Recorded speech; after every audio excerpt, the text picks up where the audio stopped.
At exactly 9:17 that morning, my husband stood in family court, straightened his expensive suit, pointed directly at me, and laughed. "She's just a useless housewife," he told the judge. "She hasn't earned $1 in years. She doesn't even understand how the real world works." His attorney smiled. My husband's new girlfriend sitting behind him smirked confidently. Even a few people in the courtroom chuckled. I didn't argue. I didn't defend myself. I simply folded my hands and waited. The judge quietly looked through one document, then raised his eyes toward my husband's attorney and asked a single question that instantly changed the entire room. "Counselor, do you really not know who you're suing?" The smile disappeared from my husband's face. His attorney froze. And within minutes, the divorce hearing they expected to finish before lunch became the biggest mistake of my husband's life. My name is Claire Mercer, and I'm 29 years old. The strangest part about hearing my husband call me a useless housewife in court wasn't the insult itself. It was watching complete strangers believe him for a few seconds. They saw an ordinary woman sitting quietly beside her attorney, wearing a simple navy blue dress, saying nothing while a successful businessman confidently described the life we had built together. They didn't know that almost every sentence leaving Daniel's mouth rested on work I had done years before. When I met Daniel, he had endless ambition but very little direction. I was working remotely as a software developer, spending late nights building programs simply because I loved solving complicated problems. Daniel admired that about me. He used to tell everyone I was the smartest person he had ever met. Back then, I believed every compliment was genuine. After we married, I designed a logistics program that could organize deliveries faster than anything available on the market. Daniel insisted it deserved to become a real company instead of another forgotten side project. I believed we were chasing the same dream, so when our daughter was born, I stepped away from my career to keep developing the software from home while raising our family. I never realized that while I was building our future, Daniel was quietly rewriting who deserved the credit. For the first year, Mercer Logistics existed inside our home. Daniel handled sales calls from the spare bedroom while I worked at the kitchen table with our daughter asleep beside me. I wrote every line of code, tested updates, answered questions, and created training manuals for clients. When our first contract arrived, Daniel hugged me and said, "We did it." But at the celebration dinner, he introduced himself as the founder and called me his supportive wife. I noticed the difference, but convinced myself it didn't matter. We were married. His success was supposed to be mine too. Then the interviews began. Daniel appeared in business magazines beside headlines praising his innovation. My name vanished from presentations. When I asked why, he said investors wanted one clear leader, not a complicated husband and wife story. Soon, he controlled every company account and gave me a household budget. If I questioned an expense, he reminded me that he earned the money. Meanwhile, I was still fixing software failures, updating security, raising our daughter, and keeping our home running. The day I discovered my passwords had been changed, Daniel barely looked up from his phone. "Your part is finished," he said. Without me, that little computer project would still be sitting on our kitchen table. I said nothing. But that night, I copied every dated file, contract, email, and recording onto an encrypted drive. The divorce papers arrived on a Tuesday morning while I was packing our daughter's lunch. A process server handed me the envelope and walked away before I understood what I was holding. Daniel had already moved into a luxury apartment. Photographs appeared online of him dining with Vanessa Cole, Mercer Logistics marketing director. His arm rested around her waist as if our marriage had ended months earlier. The filing was worse than the betrayal. Daniel demanded the house, controlling interest in the company, and nearly every shared asset.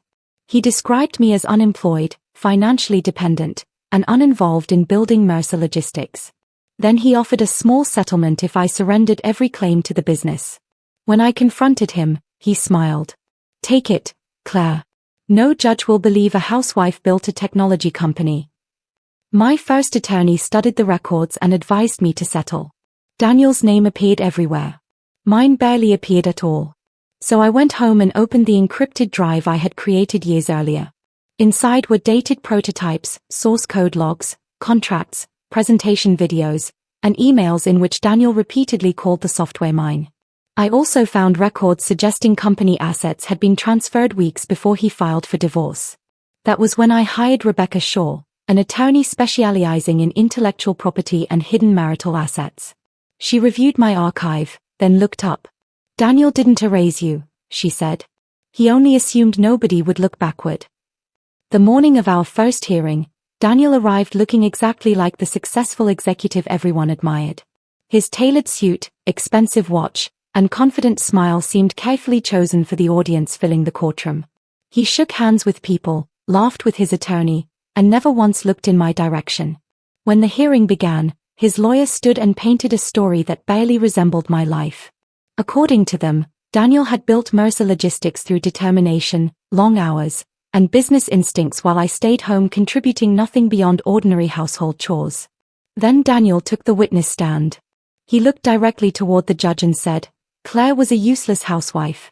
She never helped build this company. She's only here because she wants money she didn't earn." A few people quietly glanced toward me. I could almost hear them wondering if he was telling the truth. I didn't react. Rebecca had warned me before we entered the courtroom. Never interrupt someone who's confidently walking into their own mistake. Instead, she calmly questioned Daniel about the company's earliest days. He proudly described finding investors and signing clients, but every time she asked technical questions about the software that made Mercer Logistics valuable, his answers became strangely vague. He claimed a development team had built everything under his supervision. Rebecca nodded without arguing. Then she placed several dated documents before the judge, followed by a sealed folder I had carried into court myself. The judge opened it slowly, studied the first pages, removed her glasses, and looked straight at Daniel. "Mr. Mercer," she asked quietly, "who created your company's original operating system?" For the first time that morning, Daniel hesitated. The silence lasted only a few seconds, but it felt much longer. Finally, he cleared his throat and answered, "The software wasn't created by one person. Our development team built it under my supervision." Rebecca didn't object. She simply walked to the evidence table and handed the judge another binder. Inside were the original source code records. Every version carried my name, my digital signature, and timestamps dating back months before Mercer Logistics even existed. Next came emails from Daniel asking, "Can I show your program to a potential client?" Then a video recording from our very first presentation appeared on the courtroom screen. I was explaining the software's features while Daniel introduced himself as the salesman bringing it to market. The room became so quiet I could hear papers turning. Rebecca then produced the final document. It was the original licensing agreement I had signed years earlier, allowing the company to use my software while I retained ownership of the intellectual property. The agreement had never been permanently transferred. The judge slowly compared that contract with Daniel's financial disclosures. "Mr. Mercer," she said, "why wasn't this agreement included among your business assets?" Daniel stared at the papers without answering. Even his attorney looked stunned. After several uncomfortable seconds, he quietly asked the judge for a brief recess. Rebecca leaned toward me and whispered, "He didn't lose because you spoke louder." She smiled. "He lost because the truth was documented before the lies ever existed." When court resumed the following week, Daniel looked nothing like the man who had confidently called me a useless housewife. The judge had ordered an independent forensic accountant to examine Mercer Logistics' financial records before making any decision. I wasn't expecting miracles. I simply wanted the truth to be measured by evidence instead of confidence. The report changed everything. It showed that thousands of dollars had been transferred from Mercer Logistics into another company just weeks before Daniel filed for divorce. That business was managed by Vanessa. Several invoices listed consulting services that investigators couldn't verify, while other expenses paid for Daniel's apartment, vacations, and luxury purchases. Daniel insisted every payment was legitimate. The examiner calmly replied, "The documentation doesn't support that conclusion." For the first time since our marriage began falling apart, Daniel had no convincing explanation. Rebecca then reminded the court that the company's most valuable asset was still my original software, which I had licensed rather than permanently assigned. Without that license, Mercer Logistics would have lost the technology that generated most of its revenue. I surprised everyone by telling the judge I didn't want the business destroyed. Dozens of employees depended on those jobs, and many families depended on them too. I only wanted the company built on my work to finally acknowledge my contribution. The judge nodded thoughtfully. Then she ruled that Daniel's claim that I contributed nothing to the marriage or business was completely unsupported by the evidence presented before the court. 3 months after the final hearing, I walked through the front doors of Mercer Logistics for the first time without feeling invisible. The board had formally recognized me as the company's co-founder and appointed me Chief Technology Officer.